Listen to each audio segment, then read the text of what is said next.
Εν και την ειρήνη του Κυρίου δεηθόμεν. Αγγελαβούς ως ελέησον και διαφύλαξον ημάς ο Θεός της η χάρητη. Της Παναγίας Αγράντου υπερευλογημένης εν δόξου, δεσπίσιμον Θεοτόκου και υπαρχένου Μαρίας, με τα πάντων των Αγίων μνημονεύσαντες σε αυτούς και αλλήλους, και πάσα τη ζωή ημών, Χριστό το Θεό παραθόμεθα.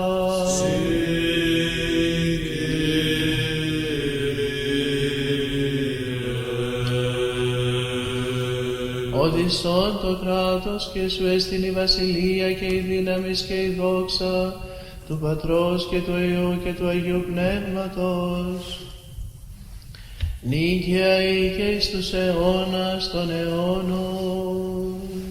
Αμήν.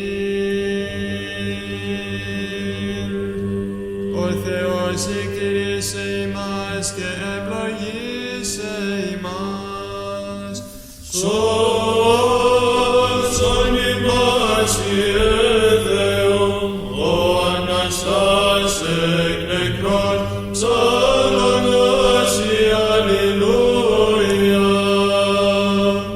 Επιφάνε το πρόσωπον αυτού εφ' ημάς και ελέησε ημάς. Σώσον ημάς, Ιε Θεό, ο Αναστάς εκ νεκρών, ψάλλοντας η αλληλούια.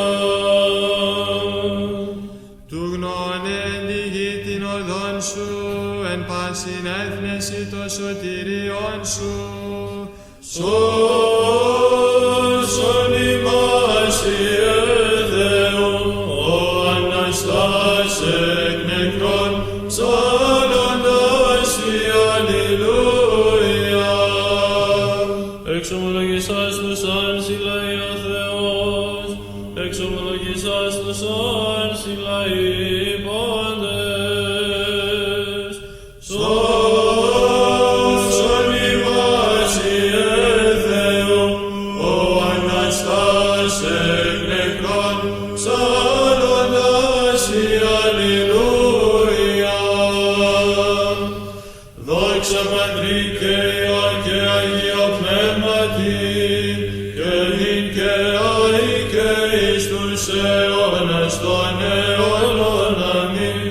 Ο μονογέννης Υιός και Λόγος του Θεού, αθάνατος υπάρχων και καταδεξάμενος δια την ημετέραν σωτηρίαν, σαρκωθήνε εκ της Αγίας Θεοτόκου και αεί Παρθένου Μαρίας αντρέπτος εν ανθρωπίσας, σταυρωθήστε Χριστέ